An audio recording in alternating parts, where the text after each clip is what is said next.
The following is the first episode of the Filip The Terran podcast, where I interviewed serial entrepreneur JC Milam. JC Milam is working on an app called Cherry Pick, which is going to try and solve the food waste problem in America.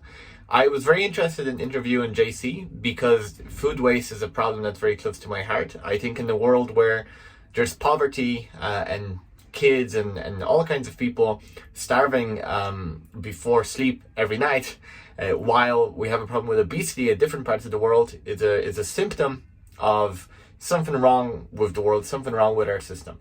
And this interview, I hope, will shed a light on why there's a problem with food waste and what we can do about it and what JC is already trying to do about it.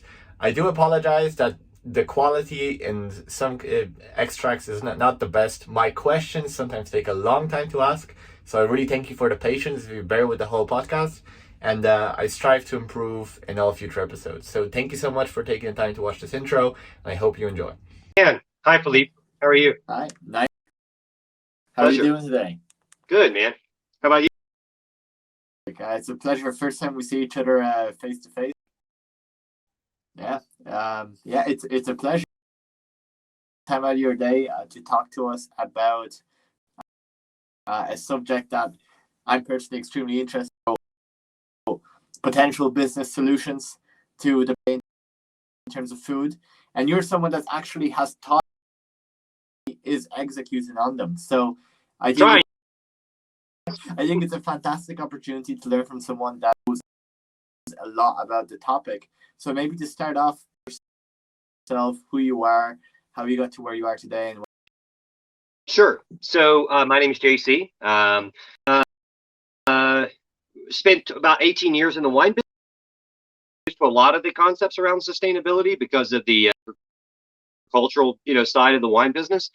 I was really drawn to a lot of those, but I also delineations that kind of came from that, right? All the differences in different applications and measurements, and into understanding the implications from just perspective, and then how that to what the wineries, I think, ultimately hope more secure growth of their raw product, but also how that into consumer understanding and consumer like that. And so, I got exposed to a lot of, early ongoing efforts around, say, organic biodynamics, processes. It kind of took on more of a sustainability lens. As I progressed in that process and learned more to focus really on it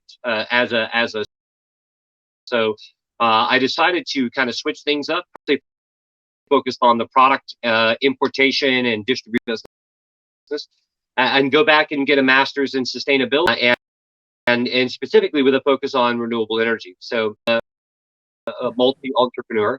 I own two companies. Partnership, which is the Cherry Pick, and that is the food waste company. And then I own a consulting business, large-scale battery storage to support renewable energy systems and deployment of that energy. So that's kind of how I make money. And then I have my startup as well. That's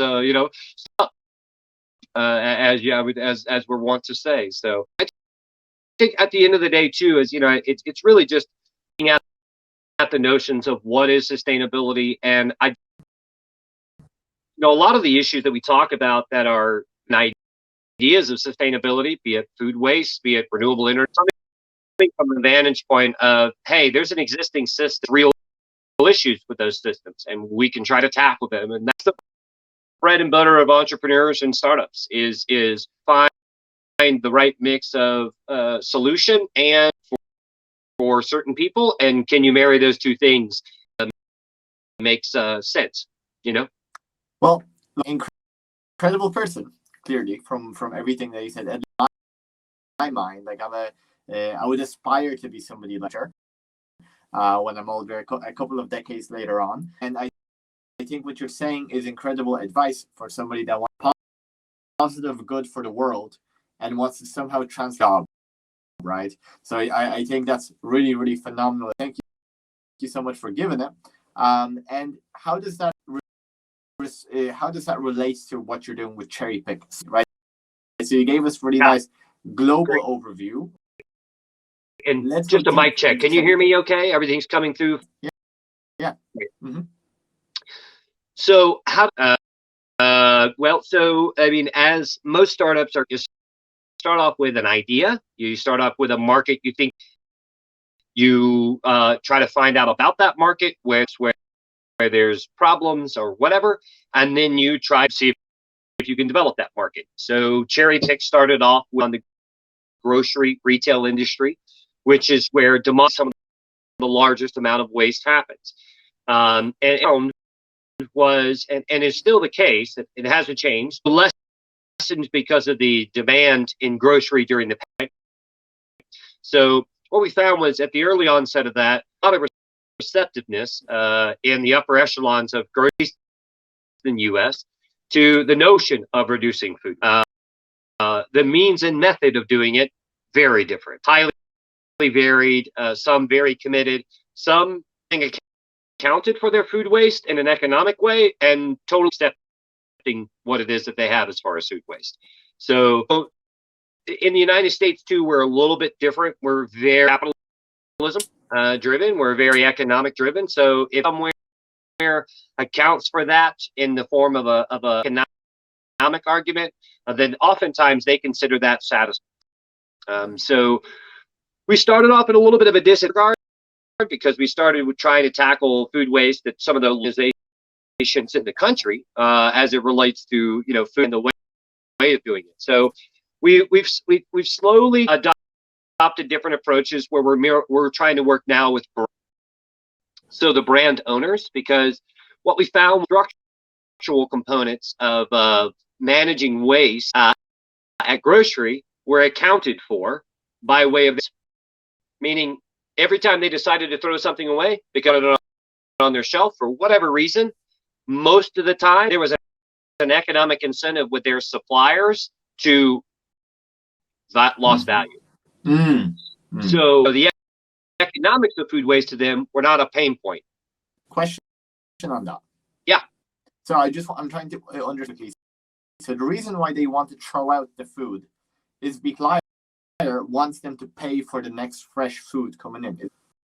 It was maybe the other way around, in the sense that they operational understandings, right? They say, okay, we don't want to shouldn't go out of date to stay on our shelf. We need to right for customer perception reasons, for health and safety reasons, for a wide variety, right? So question again, right? Yeah. So what you're saying in that case is they want food as soon as possible, because when a customer comes in and looks, and if the date is really close to being expired, you want to buy it. Is that it? That's right. So especially in fresh foods, right? Things like dairy or yogurt or chopped vegetables or bagged salads and meat, right? Bakery goods, will perceive freshness based on the dates. And so we started that as the root problem. We said, how can we work with consumers and businesses to see this food as less fresh, but not unedible, not worthy of consumption, not worthy of purchase? And so we did that for about a year and a half throughout the pandemic, paying consumers all around the United States to go into their local grocery stores, buy that food that was closer to its date, rather than avoid it or move it, reach behind and grab the more longer shelf life items. And I think we did a pretty good job with that. The issue is that at the end of the day, I don't think the grocery industry really saw that as their linchpin for reducing waste. And I think, again, it goes back to, because in certain parts of the grocery store, their suppliers will say, well, if you need to move that item because it didn't sell, we'll recoup the cost for you. We'll make you whole. So the lack of pain there was really, I think, the problem with getting grocery to adopt that approach. So we've switched to the brands, because the brands obviously have a pain. They not only try to sell the product in, but then also, if it has to be removed, they own that cost. And then they're also paying the grocery store back for that item. And most of the time, that food, once it's returned in bits and pieces. It's 2 to 3 packs here. It's 1 pack there. It's a case of the fruit here. That stuff demonstrably doesn't end up donated, right? That's the stuff that literally gets wasted. If a supplier or a vendor to a grocery store, or any food establishment, if they drop a pallet of, pasta, right, and it shifts and it breaks some boxes or whatever, that's the type of stuff that will often end up going to a food bank, because they write off the cost, they donate it to a food bank, it goes to good use. But it's the 3 bags of pasta that went, that have a problem on the shelf. It's the short shelf life dairy that gets removed. It's the discontinued items where there's only a small number of them. That's a real logistical hurdle for a company that's used to dealing with 30, 40, 50 cases of items at a time. And it's really easy for them to donate a pallet that's a problem than it is for them to collect all these small things from all these different distribution points and then go through the donation process. Question. I've been thinking about this. The last time we spoke was about a month and a half ago. And this has been on my mind. And I've been thinking that you really taught me a lot about this problem, like you're teaching everybody now listening to this podcast. And I've been thinking an idea, and tell me why it's wrong. Tell me why maybe it has some kind of potential. So what I see, the way that you look at it, is that we have loads of food waste in grocery stores because grocery stores buy too much food. Is that not the case? They buy too much. Would they not be able to know in terms of statistics how much is not going to be sold? So would they absolutely know how much they buy, and they would save money, no? Yeah, and that's a really interesting. So, and that's something we found out, right, as we went through this process a little bit. The single most important, not probably the single most, but really right up there, the metric that, and let's just use grocery as an example, because that's kind of our wheelhouse for right now. They're not the only ones. I don't want to convey to you or your audience or anybody trying to solve these problems that grocery is a boogeyman here. It's just the reality of where we're focused, right? So to be clear, because restaurants have issues, hotels certainly have issues, you name it. I even know nonprofits that throw a lot of food away. A lot. I have a very interesting one on this. Before we get in, I'll tell you that I know food banks that throw food away. A lot. That's what I mean.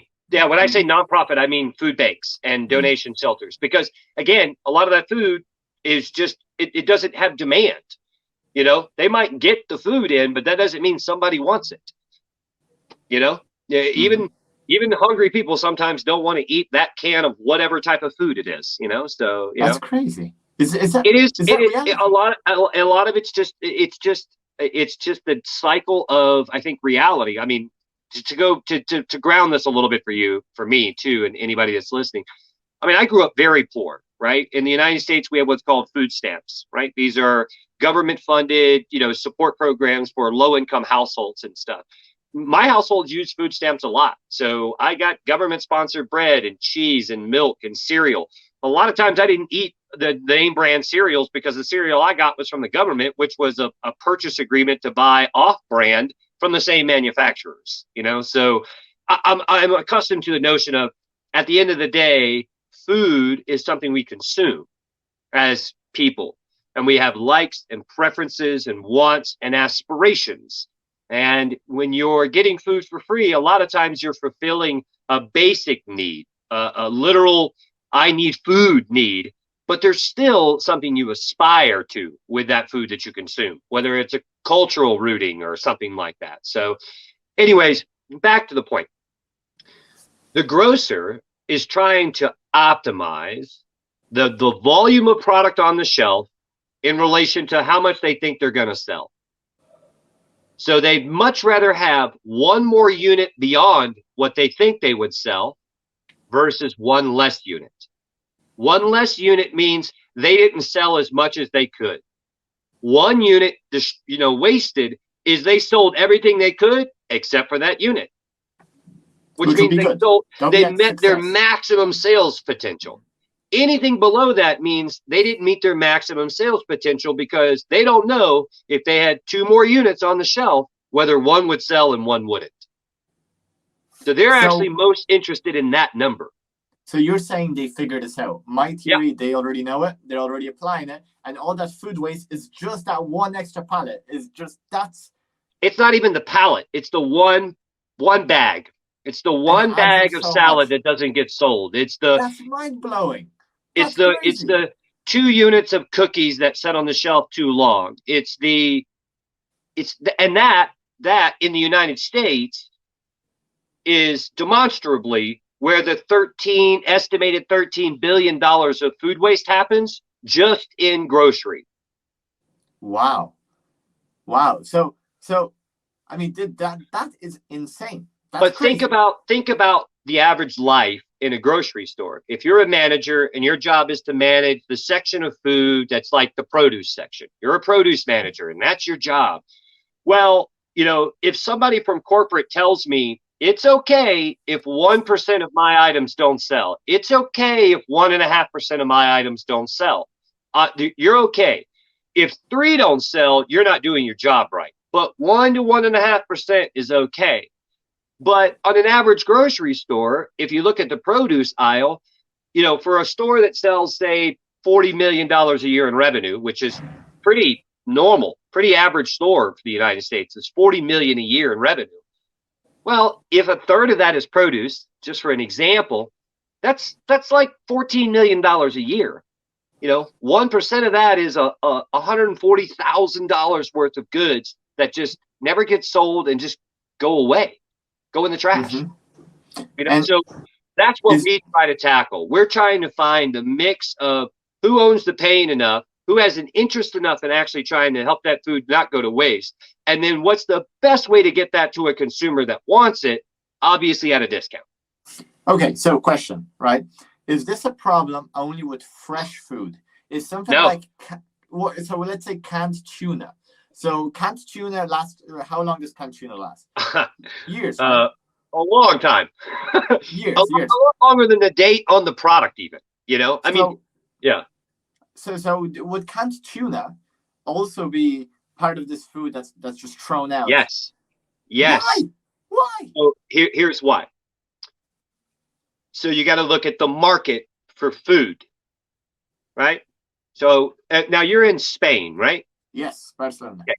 So I don't know about the Spanish market for grocery retail, right? So let's just say for the people that are retailing food, right? You probably have small local mercados, right? Small little bodega type, opportunities, right? And then you have a larger grocery store. What's a large grocery store in Spain? How big? Like it's the same as Ireland or America. Like the large grocery stores here are Lidl, Aldi. It's the same. Yeah. Okay. Aldi, Lidl. I know them very well, right? So in the United States, an Aldi is only and it's not going to translate for meters, but it's probably about 10,000 square feet, right? The average grocery store in the United States, that's a premium store, that's considered a nice store, is like 60,000 square feet. So it's 6 times the size. They carry 6. Is that for real? Yeah. So in America, everything is bigger by a lot. In an average grocery store that isn't an Aldi in the United States, you could fit 3 to 5 Aldis. Why? That's American culture. We want everything, and we have all of it because everybody wants to sell here, right? So we have a half an aisle of Hispanic foods from Latin America and from Central America and South America. We have half an aisle of Asian foods and sauces and everything from Asia. We have, just aisles and aisles and aisles of stuff. And so you asked about the canned tuna as an example. So why does tuna with a very long shelf life end up being removed from the shelf? Well, all the time, the brands that make these foods are trying to introduce new flavors and new styles to see what people will buy. This week, it's lemon and pepper. The next week, it's sriracha and, soy sauce. And then the next week, it's garlic and herb, or whatever it might be, right? Well, some of those things don't end up selling very well in this store or that store or this region or those states, So ultimately, at the end of the day, if it doesn't sell very well, the grocer's going to set a timetable and go, hey, get that out of here. Because it's not selling. And so it's not selling. Now, this might slightly take it on a little extreme tangent, which I did plan to try and get into if we have time. Is it possible, and I know this might sound like a ridiculously dumb question, is it possible to get all those tunas, let's say you get 1,000 of them, and send them to a very poor place in the world where people are starving, like any parts of the African continent or South America? Is that possible? Absolutely. It's not only possible, it's happening here. And it's not going to Africa, it's going to Illinois, and it's going to Alabama, and it's going to California, and it's going to New York. There are organizations that do that, right? So there are organizations that are considered, that are called like brokers, right? So let's say I'm a retailer and I get a shipment of goods in from a brand to my warehouse. And maybe it's a whole shipping container, right? So it's 20 pallets of goods. Well, I reject 4 or 5 of those pallets. I don't like the food. The label's wrong. Something's up with it. The color's off. Something. It could be not the food itself. It could just be the packaging, right? So a lot of that food gets bought by people that are big organizations in terms of economics, and they'll buy all of that at once for pennies, and then they'll sell it to other retailers that sell discounted, off-brand, whatever type of food. We have a pretty interesting chain here in the United States called Grocery Outlet. There's 330, I think, grocery outlet locations, and they buy almost everything on their shelf is rejected from other grocers. So, or there's issues with the labels that they can get past with their format that another grocer won't accept. So a premium grocer may say this item's no good for my store, not because it's not edible, not because it's past its date, not because of safety purposes, because they don't like the color blue. Well, then a grocery outlet will buy all that because the manufacturer thought, hey, I can sell it. So we don't really focus on that scale, right? So we're not doing that. As a startup, what we're trying to do, we're trying to focus on the stuff that literally gets thrown away. Because in our eyes, if the pallet of goods that one grocer rejects and a grocery outlet type company buys it and it goes on their shelf, it's not wasted. It's just in a different channel, right? We're trying to say literally like, walk in the grocery store, look in the trash can and go, why did that get thrown away? What can we do to stop that? Because that's obvious waste. And do you think that the goal of cherry pick, let's just say for the US right now, let's not get too big headed about the whole world, right? Let's just say America. Yeah. Would success for cherry pick be? You find a system where people can use the food that's been thrown out, like all this, 14 billion food every year. So that we basically, rather than throw that in the bin, we use that to feed the population, right? And what that leads to eventually is the reduction of how much food we are producing that's not needed, because that is what would be the result, right? So you would have. Well, I don't know if it directly relates to a reduction, because let me explain it a different way. We're a for-profit startup. We're not a nonprofit, right? So we don't do this for charity, right? We're trying to make money with it. That's what we're trying to do, right? So ultimately, if an item sells for $1, we're looking to get some. Whoever's selling it looks to get some, and whoever's buying it is getting a deal. That's kind of our approach, right? That's the 3 contributors. We're in the middle. We're the marketplace. There's somebody that wants to sell it and somebody who wants to buy it. We're trying to find that right, legitimate, price point and level of demand.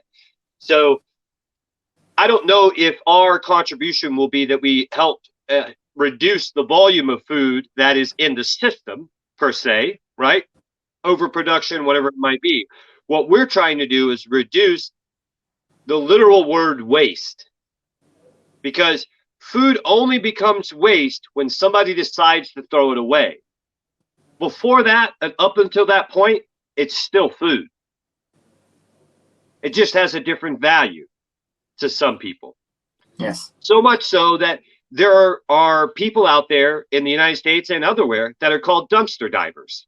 They literally go in the back of grocery stores. They make enough money in the world to go in the front of the store. They go in the back and try to pull stuff out of the dumpster that's totally worthy of being eaten. Right? And you want to create a system where they don't have to do that. You got it. Yeah, because at the end of the day, when you look at the opportunities for reducing food waste, there's a few different ways. Give me just 1 second. Yeah, go on.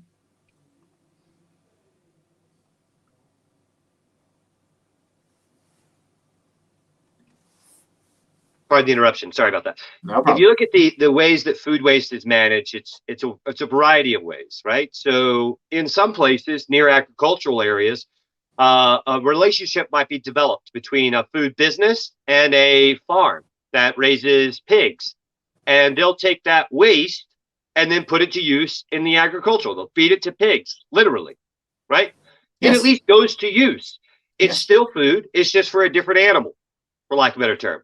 In some ways, it goes to a composter. In other channels, it goes to a large biodigester that makes biomethane gas to, use for energy.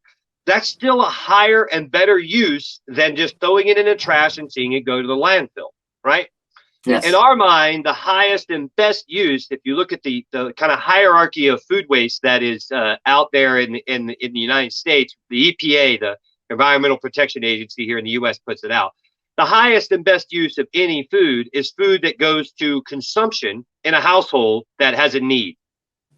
Right? Yes, I agree. Mm-hmm. That's it. That's the best, highest value return on all of the energy and money and cost associated with getting that food from where it's made to where it's purchased and consumed.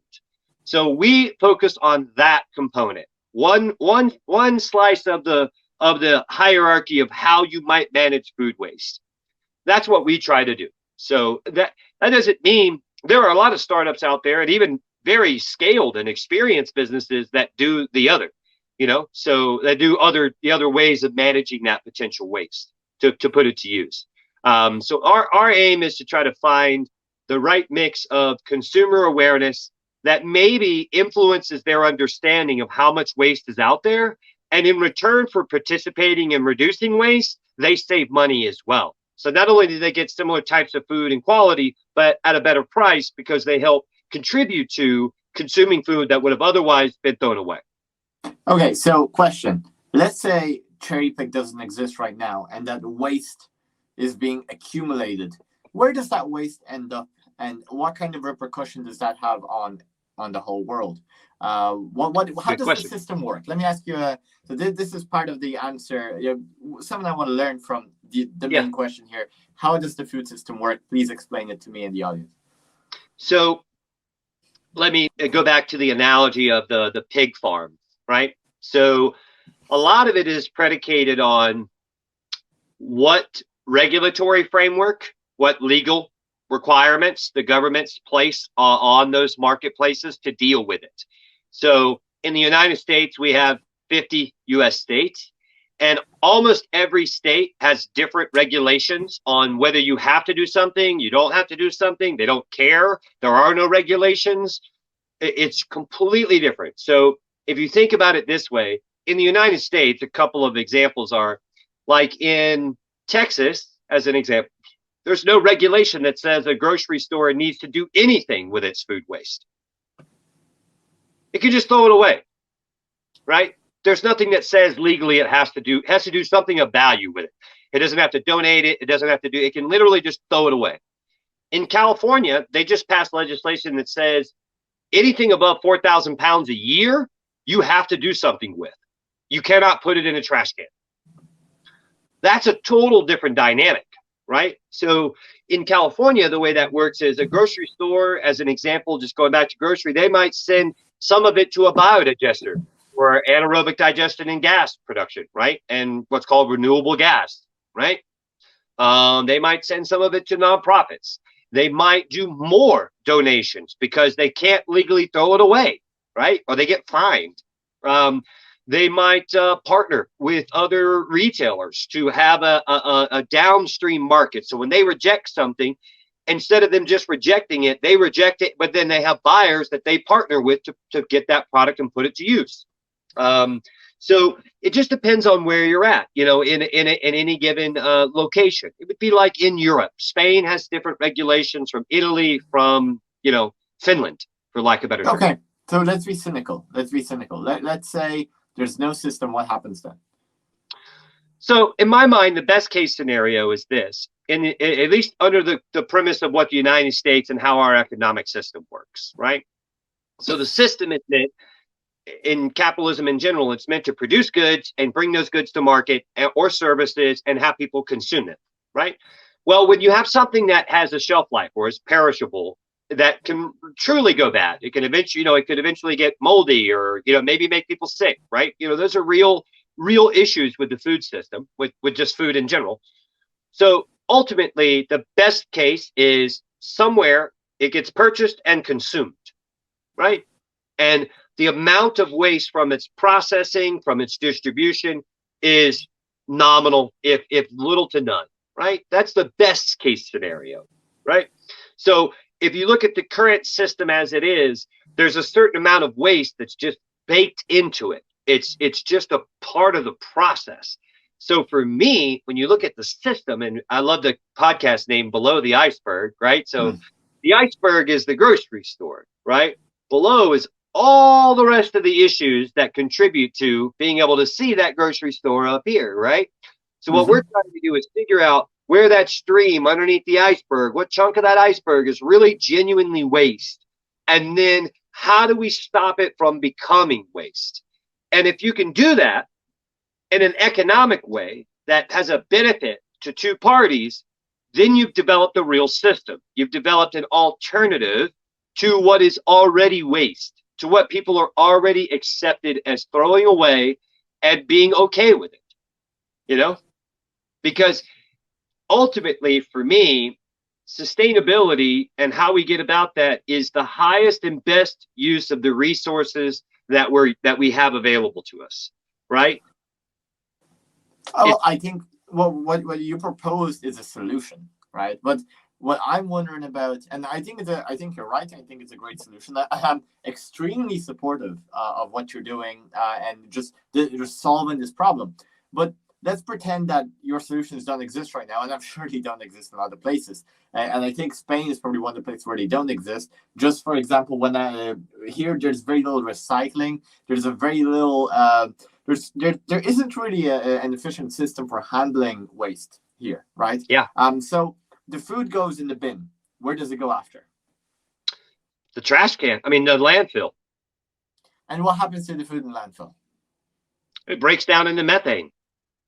And So it creates more. It creates even more. It becomes an even greater negative feedback loop, because now it's producing additional problems by way of producing methane in a landfill, and then that methane has to be off-gassed and burnt in order to reduce the amount of methane underground, and then that continues to contribute to climate change.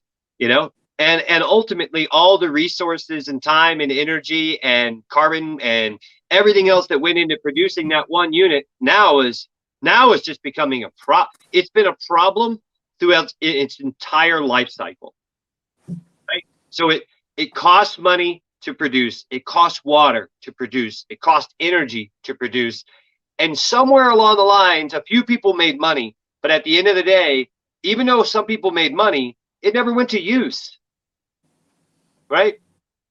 I mean, you said something earlier that I think is great. If you take an industry that we don't deal with, in the United States, our portions of food in restaurants, absolutely asinine. They're so big. You almost always have to take food home, right? But for somebody that doesn't like leftovers, they eat half a plate of food and the rest of it just gets thrown away. Why? Why do we continue to do that? And it's confounding a lot of times to look at the level of waste that's out there on something that's so crucial to life. I mean, food, water, energy. These are things that we all have to live. And that we take such an important resource and treat it so cavalierly with just such a it'll always be there attitude.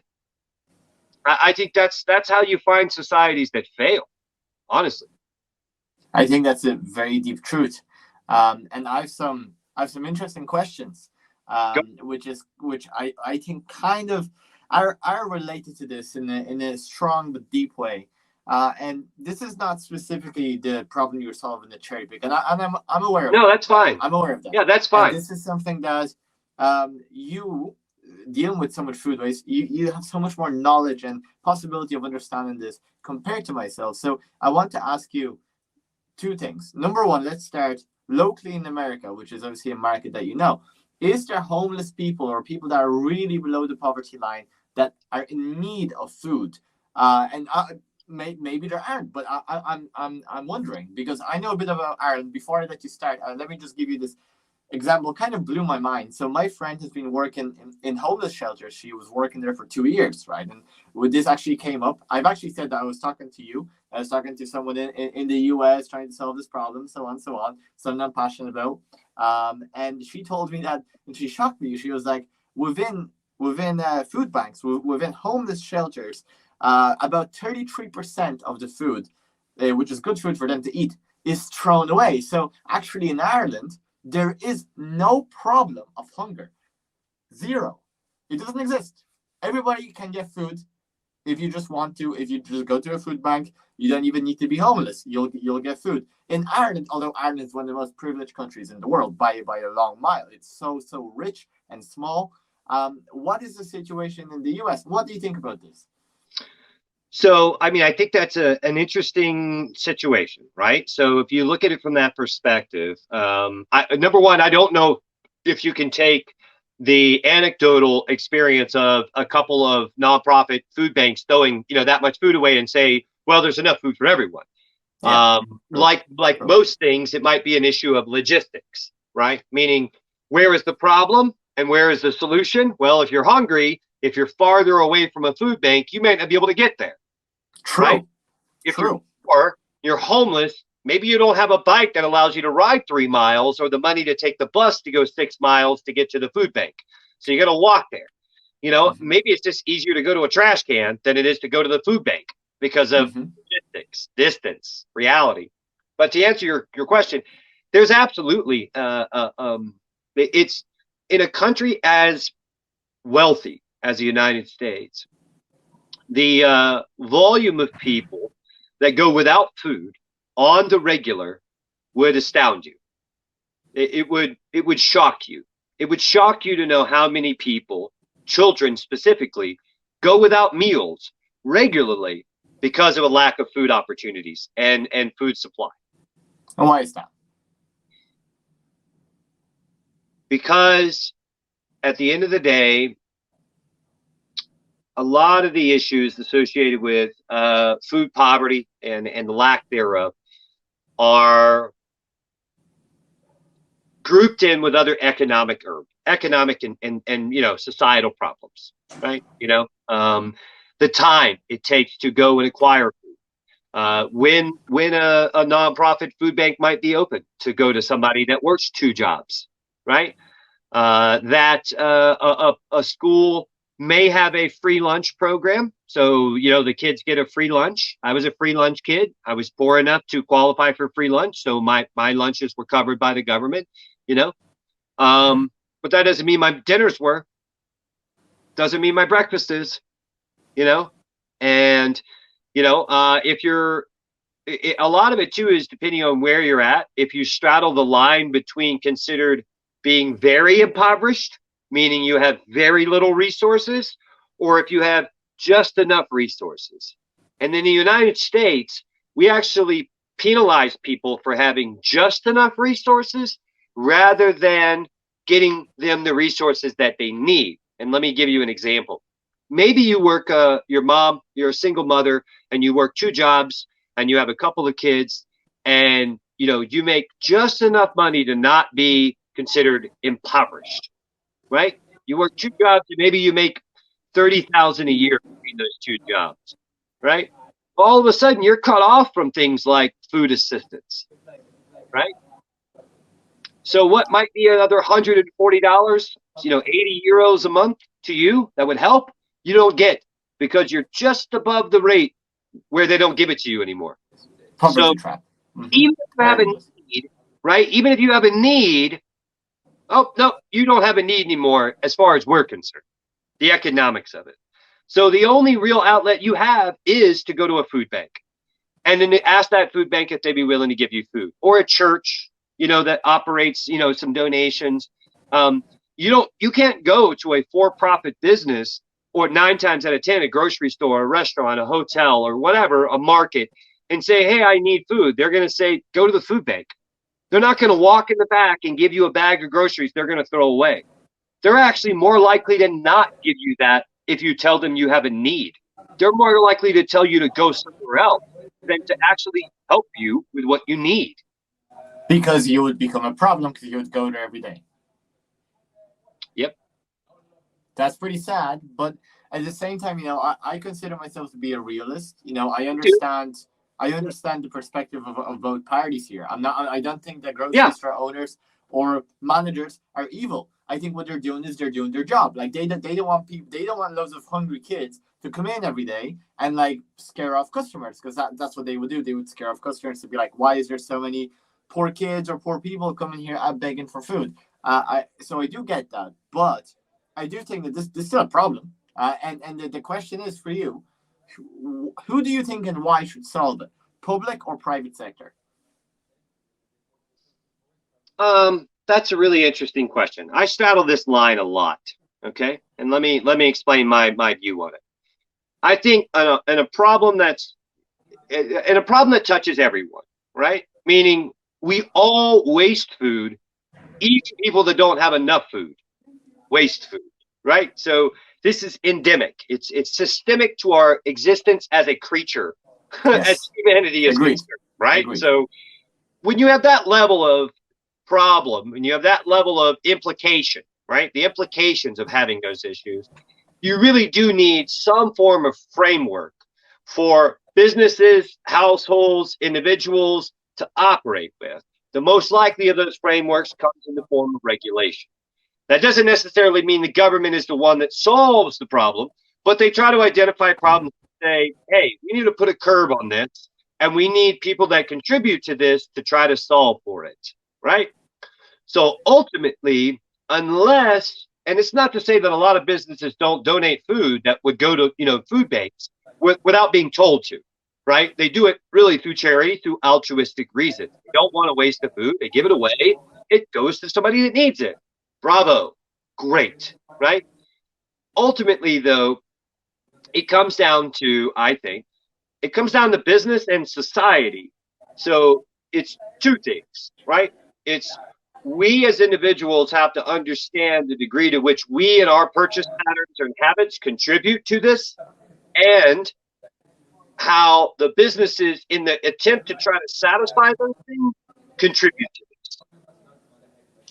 And let me explain that in an example, right? Okay, go on. Let me just give you an example. Mm-hmm. The government says, regulatory, we need to reduce the amount of waste that we have in baked goods, right? Because we contribute too much land to growing wheat, and it becomes a deforestation problem. So they say target wheat, and they say we need to reduce the amount of wheat in the system and whatever. So the grocer says, okay, well, I'm going to be penalized if I throw too much wheat product away and bread product away. So I'm gonna take and look at my bakery section. So instead of having 9 types of cookies, I'm going to look at the 7 type that I sell the most. I'm going to get rid of 2 of those, right? The consumer loses out on a little bit of variety, but are they really losing out because they weren't buying that much of it anyways, right? So now you have a potential cascading effect of better demand, better use of resources, better regulatory framework, and the ultimate truth teller, the market, right? The retailer, the consumer coming together to see what sells and what people want, Ultimately, a lot of times the wide variety of stuff that gets put into a market fails, including food markets. And it is in that failure that people learn something. But what we really need to look at and understand, the greatest failure of all is every time we throw something away. That's a failure of the market. It's not Yes. an accepted cost, which is the problem. So if there was one thing that I could change about the notion of that, cherry pick or not, it's that throwing something away is literally the only time it becomes waste. If we could just change that, we'd have a hell of a lot less waste.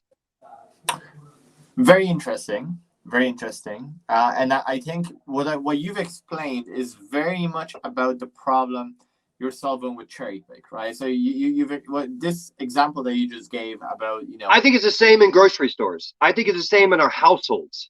That same problem exists in our households. Let me ask you a real simple question, and I'll root it in your own experience. Do you like to eat leftovers? No. Welcome to being the problem, Filip. Yeah.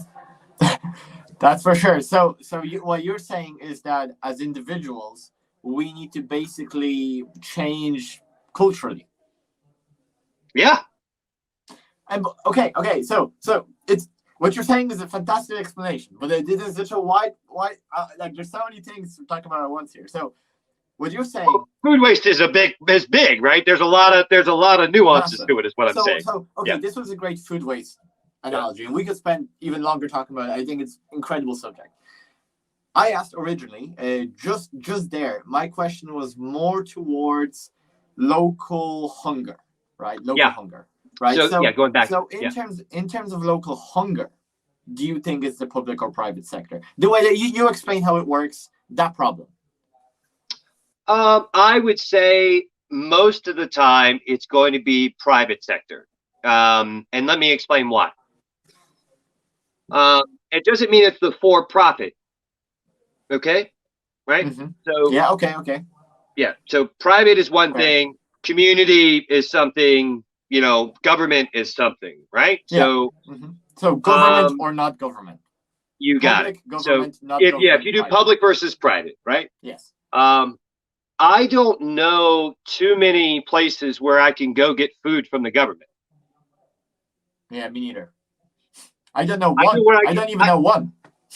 Exactly. I know where I can go and get food that the government sponsors, right?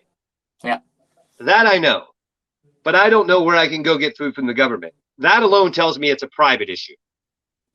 Okay. Deep. And yeah. And now the real thing is are there opportunities to take the private sector models and this is the key ingredient in my view. The key ingredient to this is imbue it with respect for people who need the food, right? Because most people that need food don't want pity. Most people that need food don't even really want the charity. But what they very rarely get is respect. Usually they get the charity with the pity. The best is when they get the charity with respect. And that's community, that's private.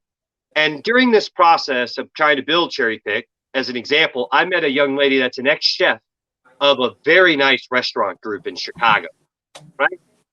She was a chef for many years selling $40, $60, $80 a plate food. She now takes food from nonprofits, turns it into quick, nutritious, delicious type of stuff that you or I would pay €5 for a lunch at a pizzeria or whatever, and she gives it to people for $1. So she'll take leftover pumpkins from a farm and make pumpkin bisque, right? And go into a community that's highly in need that normally would get pumpkin soup in a can, and she gives them pumpkin bisque for $1. That's brilliant. That is so smart. I think that just shows you the amount of opportunity if you don't give up trying to solve the problem, because the solution is actually hidden. That's really the thing. And I think I want to run this through. I want to run this past you, and I want your opinion on it. Right? Do you think that the solution for hunger in the developed, not the developing world, that's a whole nother question, right? In the developed world would be to basically for the market you need to get the market to want to solve the problem. And I think in order to get the market to solve the problem, what you're really going to have to do is somehow monetize empathy, right? I think, for example, if I'm an individual and I care about Johnny, who's a 6-year-old, and I know he doesn't get enough food. I know he's super skinny, and I know he eats barely anything. And I'm willing to, when I pay for something, for 50 cents to go to people or kids like Johnny. And if we were able to create an awareness campaign around that, where people would have full transparency and know that when they purchase an item, that a percentage of that will go and feed someone who really needs it. Do you think that's why I call monetized empathy? Because that's like, okay, empathy is a product. I have empathy, right? And it's being commercialized. So it's like that connection between me and that kid is something that the market could allow for if the vegan restaurant where I eat here would be like, you know what? If you want, Philip, eat this food, and 50 cents is going to Johnny. That's a real thing that could happen. It happens in the United States, like around the holidays, right? Around holidays, which are coming up, right? Thanksgiving and Christmas are our big holidays, right? So from now through the end of the year, every time I go to the grocery store, most of them will ask me, would you like to donate food to families in need? Almost every single one, without fail, will do that. So I'll contribute $5, and for $5, they'll feed a family of 3 for Thanksgiving. Turkey and potatoes and green beans and salads and breads, right? And they figure out how to do that. They buy the food, they manage it. They're an honest broker, right? They're an honest broker for my empathy. I pay them an X amount of value. They in turn turn that into X amount of food for people that need it, right? A completely worthy process, right? So the thing is how do we embed that into the system? Yeah, exactly. Because there's a problem that's not solved, right? Yeah, rather than a thing at the holidays. Because at the holidays, if I'm doing well, I want other people to feel good about themselves. I want them to have a nice holiday. And if you can't afford a big Thanksgiving meal, I will gladly buy you a Thanksgiving meal, right? Especially if it only cost me a third of what I would pay for it anyways, right? Like, yeah, of course, here's $5, here's $20. Feed 4 families, yeah, great, but how do we do it? How do we build a system that looks at that not as something to be done on a special occasion? That's the question. I mean, this is like a forget $1 billion question. This is more important. I mean, this is a question that can save lives, can improve the lives of innocent children. This would be one of the best things that I think could be built, right?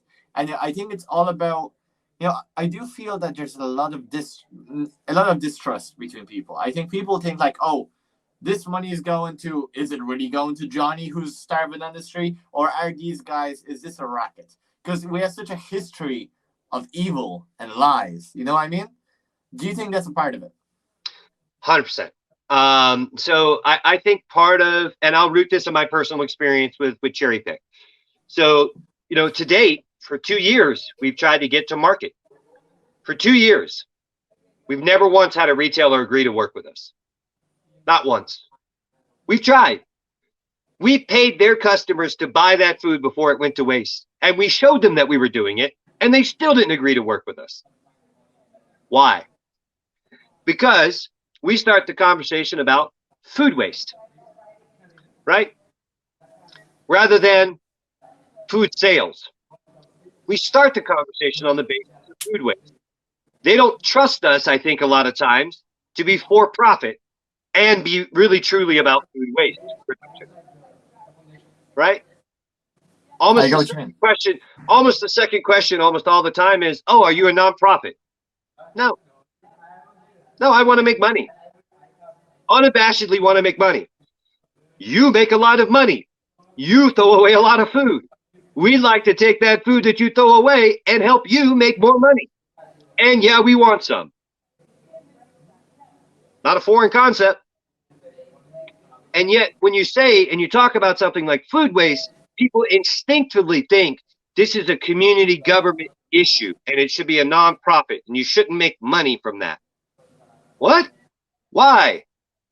You're throwing it away. I feel like people have a distorted view of capitalism. Yeah. A distorted view in what way? Well, I think that people associate for-profit businesses with some kind of they never see it as something that can actually be beneficial to society, which is what it actually is. Like the reason why businesses are successful is because they benefit the consumer. And I think a lot of people, even in many ways, yes. Yeah. There's a lot of fluff out there. There's a lot of stuff that doesn't benefit anybody that somebody put money into it. It's sitting on a shelf. You know what I mean? And it's not just food. You know what I mean? So yeah, I mean, but I do agree with what you're saying. Yeah. I'm not saying capitalism is some kind of saint or perfect system. It's just a system. Is that there's nothing wrong with making an honest living, doing something that's actually a positive thing. You know what I mean? And it would help you to solve the problem if you are for profit, because you can raise funds. And if you have incentives, you know what I mean? Yeah, no, I couldn't agree more. So again, going back to, whose responsibility is it? Well, ultimately, I see the issues that you just were referring to, like the criticisms of capitalism, the criticisms of any ism, right? Is that it doesn't do enough of X, right? Even though if it does some of that, it may not do enough of it because, hey, there's still problems in the world. We should be doing more of this. And if you've got the most money, you should do more to solve for those problems. And I think what's been lacking, is less lacking now, but was lacking for a long time, was a framework from which to judge those sort of outcomes, was a framework and a metric and a measurement system that said, hey, we're going to root these problems in your own reality, and we're all going to show you how this is going to benefit you to solve for it, right? So it's an information problem. That is sustainability, right? So, in business, is really an honest accounting of the problems, but also saying, you're contributing to this problem, but if you change how you operate, not only will you reduce the problem, it's going to help your business. JC, you're blowing my mind right now. So in reality, the ultimate solution, right, would be an information device or an information source that can somehow prove it's fully objective and can illustrate all that's really happening. So it can pop our bubble of what we think the world is and show what it actually is and make it so that you can't make it, you can't fake it. Maybe using crypto, maybe using blockchain. What do you think? I mean, ultimately, that's what we've tried to build. We've tried to build a collection system, a system that collects habits and it collects data and it shows you a different way. Ultimately, that's what it is. It's we may be too early. The timing may be poor. We may be too early, as the market says, for people to sort of look at it honestly and go, if I'm a CFO and I'm sitting around and somebody says 1% is actually not good, and if I change my mind because you showed me that 0.5% can go back in the bank and I can get even better returns because of that, I should pay attention, because that 0.5% on a company worth $16 billion is a whole lot of money, and I think but that's what you need.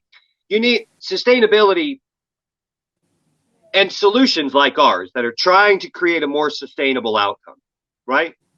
We are trying to wedge ourselves into an existing problem with a solution and figure out how we can create a better outcome for all parties, right? All parties. That's what we're really trying to do. It's a balancing act, right?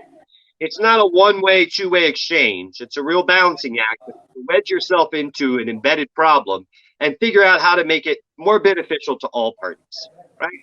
The profit side of it, the people side of it, and the planet side of it, right? So let me just finish off, right? This was a really fantastic episode, and I want to finish on this, and you tell me if you agree or you don't agree.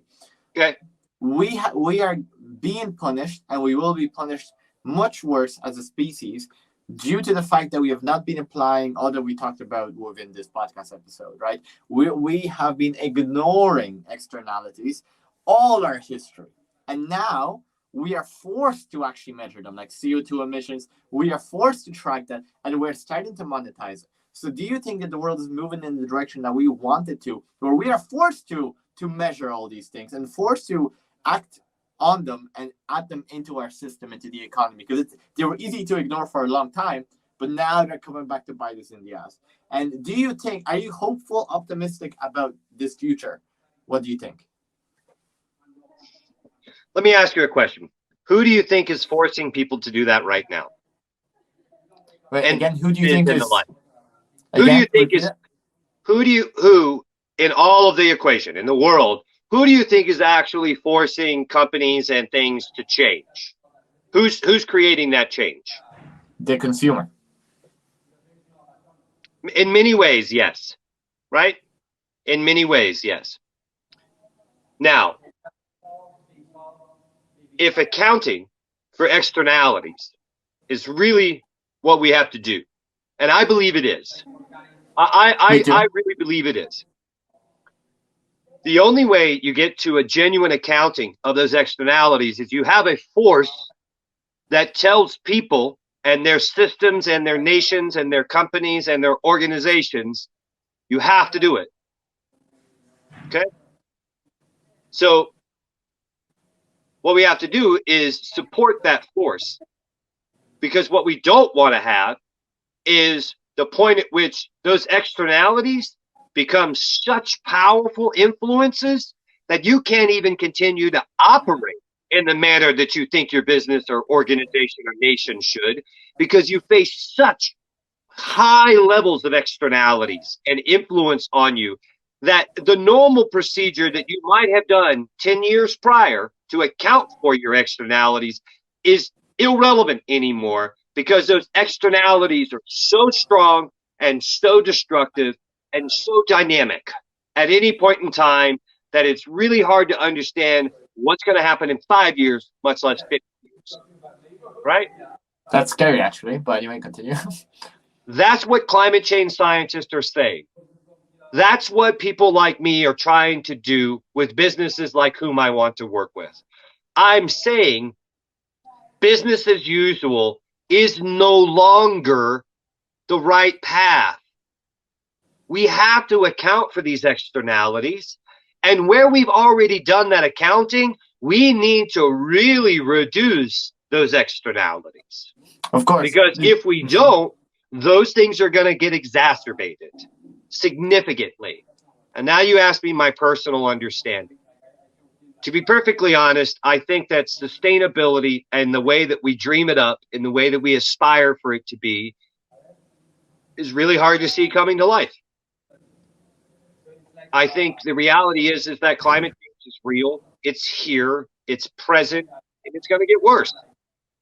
And I think that we have to do a lot of other things to manage the impact on people, on businesses, on nations, on humanity.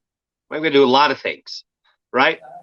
And I think one of the things that if I left off with a point is that as somebody who's now embedded in, right, who is living this and breathing it day in and day out, right? Whether it's battery farms, food waste in retail, or building a home in the mountains that's a net zero home using as much sustainable material source that I can, right?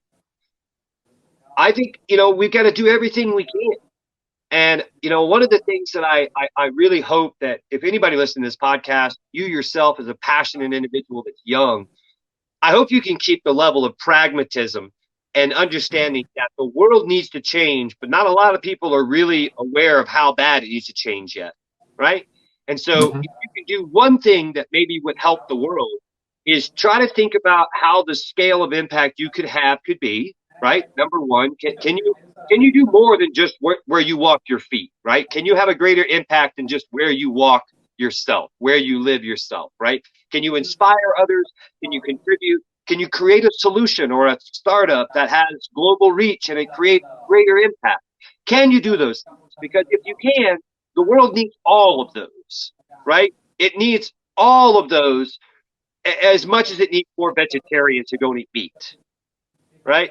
So if you can inspire and create, go do that, because we have like one generation to probably get this right, to try to really find a lot of solutions, right? 20 years. 20 years. We really do. Yeah, we really do. We have a limited amount of time. The Earth is going to be here. It doesn't mean we will, to be honest. Right? You know, we're pretty resilient species, but maybe not you and I, or maybe the people you talk to next week. I don't know. You know what I mean? Because life is dangerous. But at the end of the day, you also have to have a positive pragmatism. And one of the things that I found when I was dealing with getting my master's degree is that I found a lot of people that were in this space that were youthful, exuberant, eager, you know, almost zealots, right? Like really just like, we're going to change the world. The only way you really change the world is you can either influence it or you can go out and do it. You know, this type of thing, this podcast, this is an influencing opportunity. Educate or execute. That's it. But I'm going to get off here. I'm going to go back to my emails, and I'm going to try to get this damn battery farm built so I can build the next one, so I can build the next one, so I can build the next one. Because that's the going out and doing it part. You know? And no matter how much we try to influence, that's great. But it's the getting it done part, the getting your hands in, getting your hands dirty, getting out there. And a lot of times that takes a lot more time to convince people. And the best thing you can try to do is figure out where you want them to be, but meet them where they are. You know? Yes. So to root it back in an example thing. Remember the component of the conversation we had about showing homeless people and people that have a need for food, who are, you know, need that respect, and that chef I referred to in Chicago? Yeah. That's doing both at the same time. It's showing them where they want to be, but meeting them where they are. Yeah. It's not asking them for, you know, giving them pity. It's saying, we know you want the $8 lobster bisque at the steakhouse, and you can't afford it, right? But we can give you pumpkin bisque with creme fraiche for $1.50, right?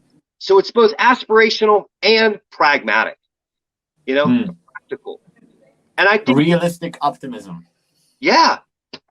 Yeah. And I have that. I have that about the world.